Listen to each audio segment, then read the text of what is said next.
Capítulo 44. El interior de Jesucristo. Por el interior de Jesucristo entendemos aquí las disposiciones íntimas de su alma, que fueron el principio y regla de toda su vida.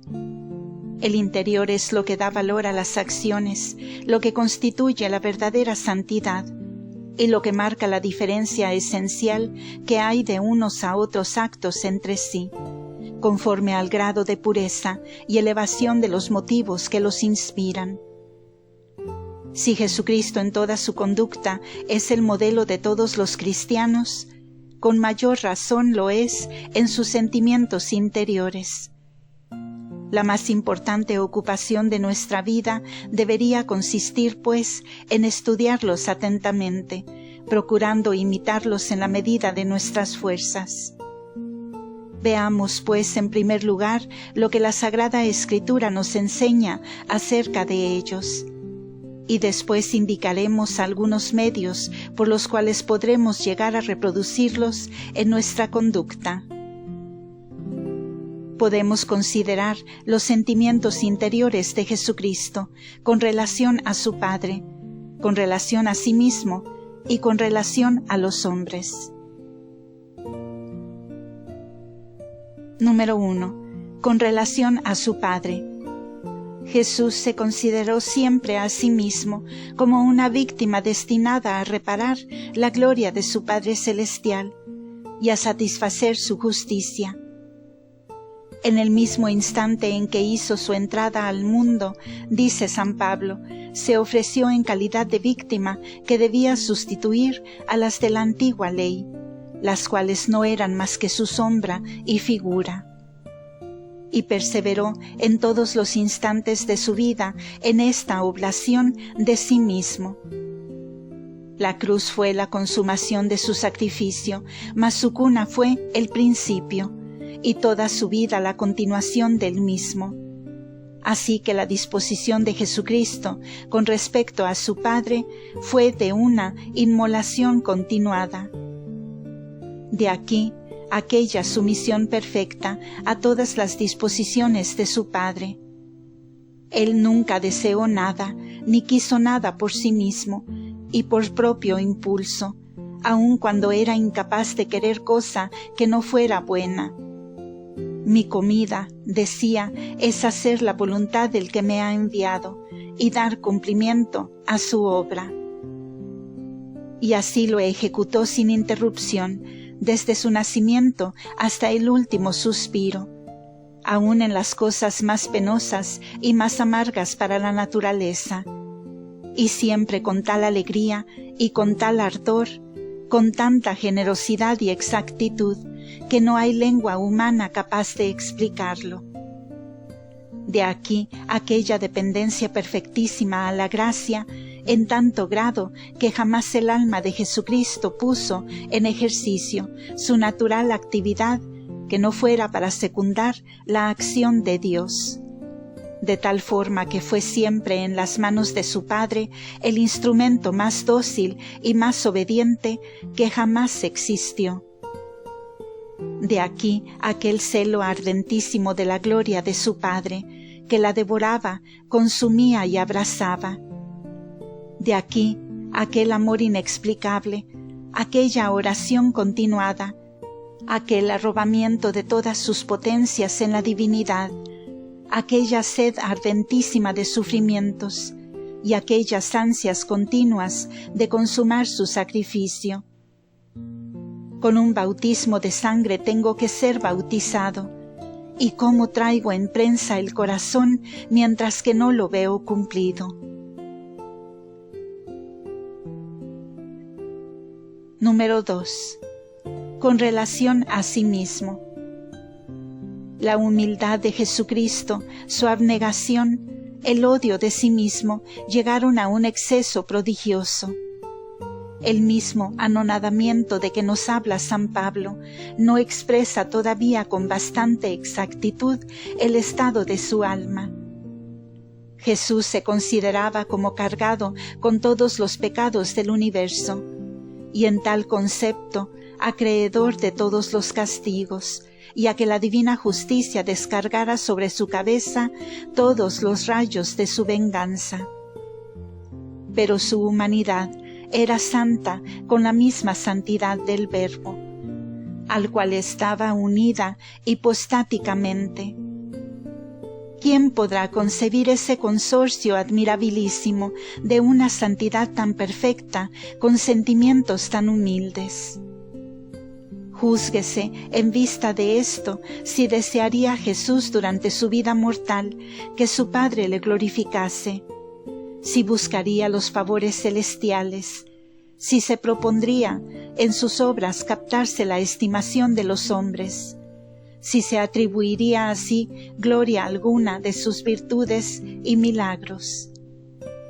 Jesucristo nunca quiso para sí otra cosa que los desprecios, las humillaciones y los sufrimientos.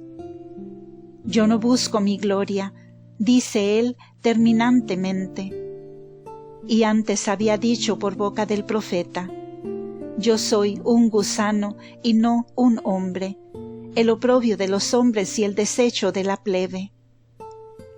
Lo que quería Jesús ante todo y sobre todo, lo que anhelaba con todas las ansias de su corazón, era reparar las ofensas inferidas por el pecado a su eterno Padre, satisfacer por ellas con todo rigor de justicia, tomando sobre sí todos los castigos que ellas merecían.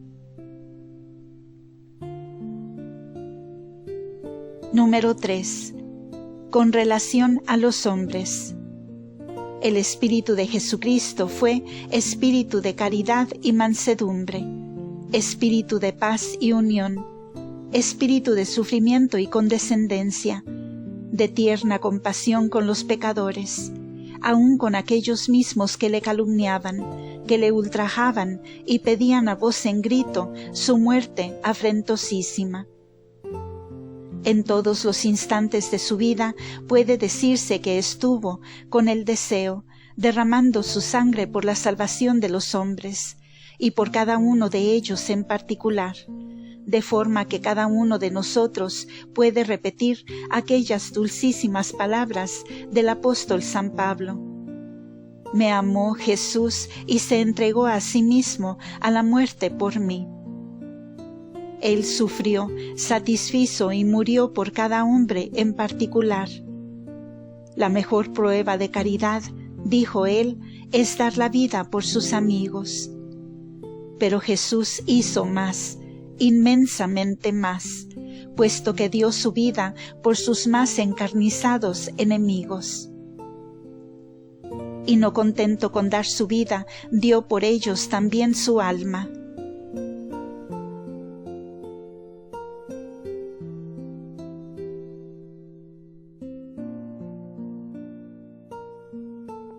Consintió, dice San Pablo, en hacerse por nosotros objeto de maldición. Y aunque jamás conoció el pecado, por amor nuestro quiso ser tratado como si hubiera sido el pecado mismo, con el fin de que nosotros viniéramos a ser en él justos, con la justicia de Dios. Tal fue la extensión de la caridad de Jesucristo para con nosotros: morir a manos de sus encarnizados enemigos, sufriendo un suplicio cruel e ignominioso, le pareció todavía poco, y por esto quiso sufrir en su alma otro suplicio más espantoso, experimentando en ella el abandono de Dios, todo el peso de la cólera y de la maldición divina. Solo la persona de un hombre Dios podía ser capaz de semejante sacrificio. El interior de Jesucristo se reduce, pues, a 3 puntos que lo abarcan todo: espíritu de humildad, espíritu de caridad. Pero una inmolación, una humildad y una caridad elevadas a tan alto grado de perfección que para realizarlo se requería un hombre alumbrado con todas las luces, animado de todos los sentimientos y sostenido con toda la fuerza de la divinidad. Por esto, el sacrificio de Cristo eternamente arrebatará la admiración de los ángeles y de los santos. Ahora bien, ¿de qué medios podremos valernos para copiar en nuestros corazones estas disposiciones excelentísimas que animaban al corazón de Jesús? No hay más que un solo medio, a decir verdad, muy sencillo. Consiste en la unión íntima y perfecta de nuestras almas con Dios nuestro Señor. Esta unión fue hipostática en Jesucristo. En nosotros solo puede ser moral, y por consiguiente de una eficacia incomparablemente inferior a aquella. Con todo, aunque sea solamente moral, esa unión producirá en nuestras almas frutos de la más eminente santidad. ¿Y cómo alcanzaremos semejante unión íntima y perfecta? Queriéndolo muy de veras, puesto que de parte de Dios no se perderá. Es menester entregarnos a Él con toda generosidad, seguir dócilmente las inspiraciones de su gracia, y que nuestro único deseo, la única aspiración de nuestra alma, sea que se realice en nosotros solo lo que es conforme al divino beneplácito. Claro está que esto equivale a renunciar enteramente a nuestro propio juicio y voluntad, poniendo todas nuestras cosas y a nosotros mismos en las manos de Dios. Una vez realizada esta donación entera y perfecta de nosotros mismos, no resta sino que dejemos obrar a Dios y correspondamos fielmente a sus inspiraciones. Él infundirá gradualmente en nuestro entendimiento su luz, que nos presentará los objetos tales cuales son, en su divina presencia, y nos enseñará a juzgar de ellos, como Él mismo los juzga. Infundirá en nuestra voluntad su amor, su fortaleza y sus sentimientos. Dispondrá conforme a su agrado los sucesos todos de nuestra vida, y nos colocará en las circunstancias más propicias para el ejercicio de las virtudes que desea practiquemos, a fin de realizar en nuestras almas sus amorosos designios. Mas, para recibir en nosotros las ilustraciones de Dios, es evidente que necesitamos renunciar a las nuestras, en todo aquello que les son contrarias o puedan entorpecer su acción sobrenatural en nuestras almas. Para acrecentar su amor en nuestro corazón, es evidente que se necesita combatir denodadamente nuestro amor propio, porque éste tiende siempre a concentrarnos sobre nosotros mismos, mientras el amor divino nos hace salir de nosotros para concentrarnos en Dios. El amor propio inficiona todas nuestras afecciones, todos nuestros deseos más íntimos. De aquí la necesidad de que el amor divino purifique todos estos deseos y afectos, a fin de que sólo busquemos en todo los intereses de Dios y encaminemos todas nuestras obras a procurar su mayor gloria. Para recibir la fortaleza de Dios es preciso que desconfiemos enteramente de nuestras propias fuerzas, o mejor dicho, de las que creemos tener, porque en realidad no tenemos fuerza alguna para la práctica del bien sobrenatural. Así pues es preciso que, convencidos de nuestra flaqueza e impotencia, demos lugar a la acción omnipotente de la gracia divina, sin ponerle obstáculo alguno de nuestra parte, al menos deliberadamente. La unión con Dios comprende todo lo que acabamos de decir y abraza sin excepción alguna todos nuestros actos libres, tanto interiores como exteriores. Viviendo así, unidos con Dios, iremos adquiriendo en nosotros los sentimientos de Jesucristo, y Dios regulará todos los acontecimientos de nuestra vida, como reguló los de Jesucristo.